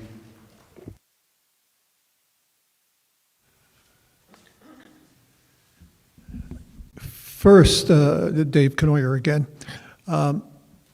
Everyone that got up had something very good to say, voice their opinion, which is what we all should do as member of this town. There's another big white elephant in the room. For the Board of Ed, how can you even propose a budget when you don't know what the federal cuts to states are going to be in regard to education? We don't know. Where are we going? Can we pass a budget without knowing how much the state is going to take away from us because the Fed has intervened? It's a political quagmire right now. A lot of unknowns. And I personally, I worry about this. What's going to happen on that level? How's it going to impact our lifestyle? How's it going to impact our education, our taxes? It's a political nightmare right now. Yeah, I favor education. I favor being frugal. I understand this woman's dilemma. I'm retired. I have worked 2 jobs my entire life, sometimes 3. I stopped doing hard work when I retired, but I can get by. A lot of people here can't, especially, again, my favorite group, the seniors. They can't. So a lot of seniors are going to be faced with selling their house, going into senior housing, giving up the property that they've worked all their lives for because it's now out of their reach. Work hard, get the house, improve your property, and pay more taxes. It seems to be like we're victims. So again, unsettled times. I'm sure everyone that's up here on the staff of the town and the Board of Ed is trying to do the best they can in the best interests of who they represent. And I appreciate that, and thank you for your time. Thank you. One other comment. You were talking about volunteering to clear the grass in the cemeteries. Well, we have a group of master gardener people that are working at Cat Hollow, and they are volunteering their efforts to do work over there. And I don't know if you can get a group together. I think we have to sign up with the town because of insurance scenarios and whatnot, but I think they could, Mary might be able to make some accommodations. If you have a group of people that are willing to volunteer, I think. I was there last Saturday. Oh, okay. Yeah. Our small group in the community that I live in Mountain View Landing, has taken it upon themselves to maintain that cemetery. That's good. Even with the help of one of my good friends that works for the town, we went to a seminar in Southington to learn how to re-erect and replace old fallen and broken gravestones. It's if you go to these old cemeteries and you read some of the stones, you're going to see the history of the town. You're going to see names like Westfield. You're going to see names like DuPont. You're going to see history, and it's part of the community. That's our history. We should love it. We should respect it, and by maintaining these old grave sites, some of which are Indian markers. We're doing just that. And there's some hidden sites in the woods off of Valley Road. There's a cemetery up on a hillside that I found by accident when I was in real estate, walking some property, which was magnificent. The stone walls were terrific. How they ever got there in those days, who knows? But it's our heritage. We cannot lose sight of our heritage and the history that made this town. Comfort Tiffany had a building over on in East Brooklyn, built the Tiffany Mills. There's a church in Brooklyn that has all Tiffany glass windows in it. The average person that comes to this community that moves in doesn't know this until they go to the Historical Society and sit down and talk about it. So I'll volunteer to head a committee, to get going on these historical cemeteries. We just need to get that $8,000 to get started with a couple pieces of equipment. And again, I'll pull in volunteers for Cat Hollow. We need the town over there too. Those wisteria vines are killing the place. So we need some heavy equipment work. Thank you again, folks. You're welcome.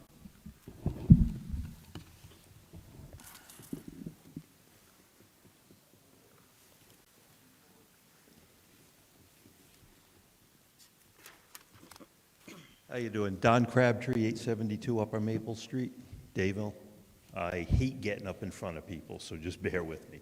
We moved here 8 years ago from Rhode Island, and in that time, our taxes have almost doubled. And that's without this 15% increase.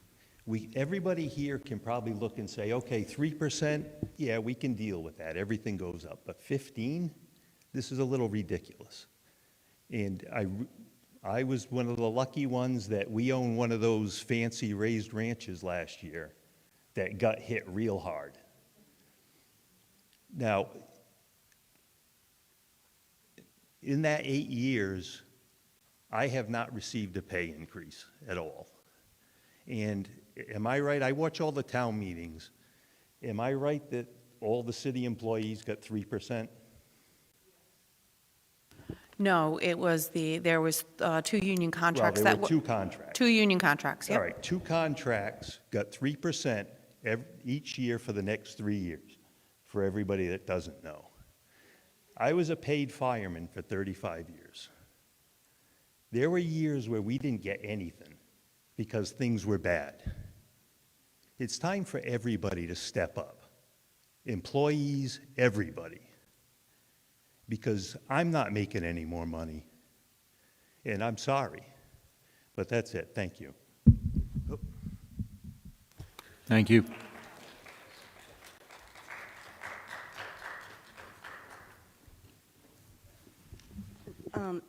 Janice Jolly. Mrs. Nash, can you tell me on page 3 of your budget what non-certified salaries is?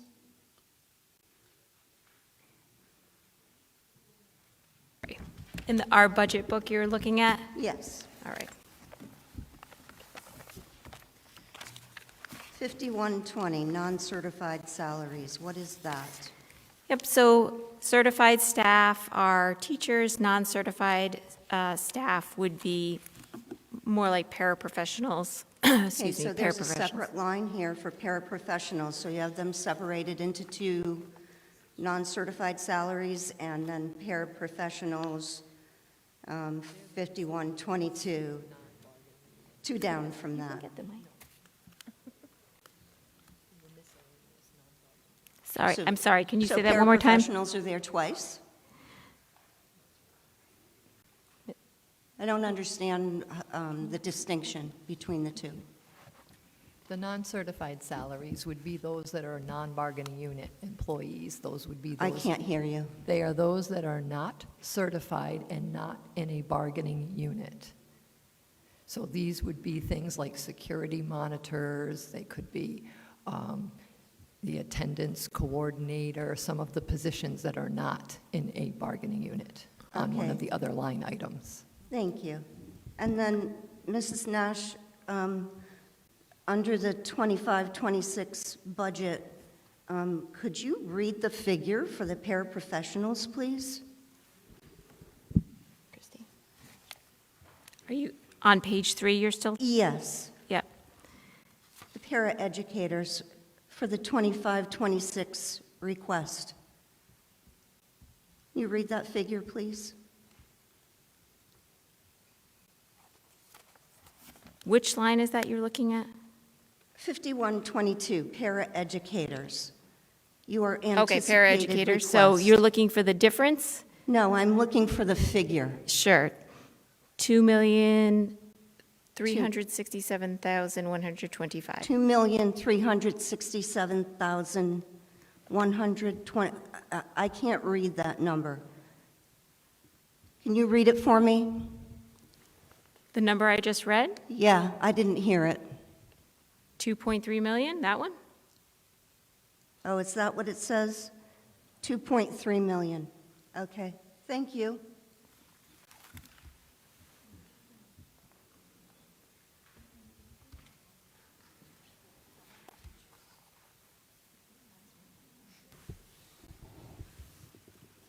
Any more public comment, questions?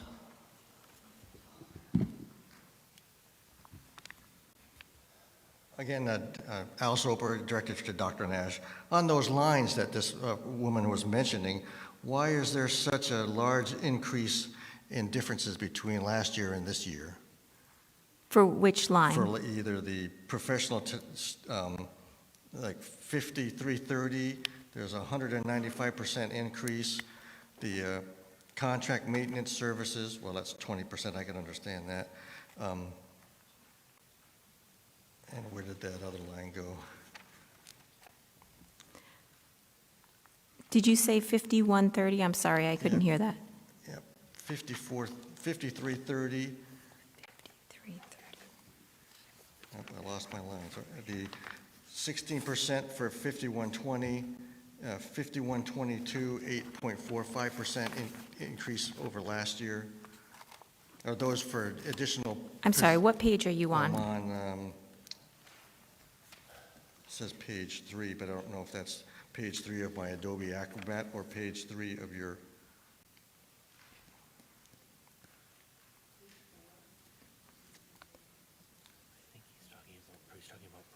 I could come down. ProTech, all right. So ProTech, is that what you're looking at, ProTech? Can I come That down? there, so I can explain that increase. I talked a little bit about that during the presentation in that we are contracting with an agency for the Therapeutic Academy, so we have a reduction in the tuition line, but an increase in our ProTech line. So I talked a little bit about that's actually a budget neutral move, but the one line looks a lot bigger and one line looks a lot smaller.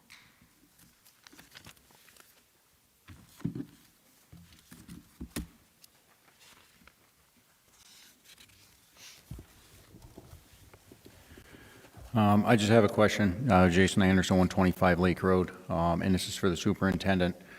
Going over the total reductions in a 24 to 25 school year, after the budget passed, the Board of Ed made that reduction that you indicated of $409,134.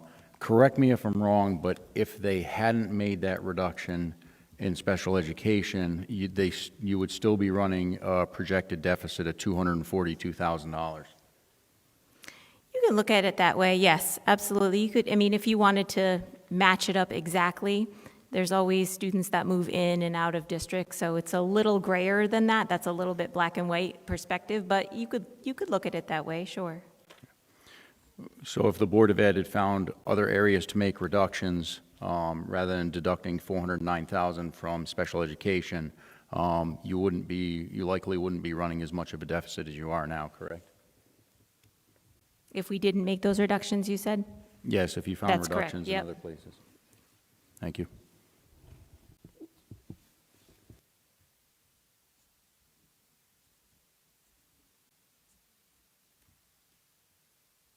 Are there any further questions?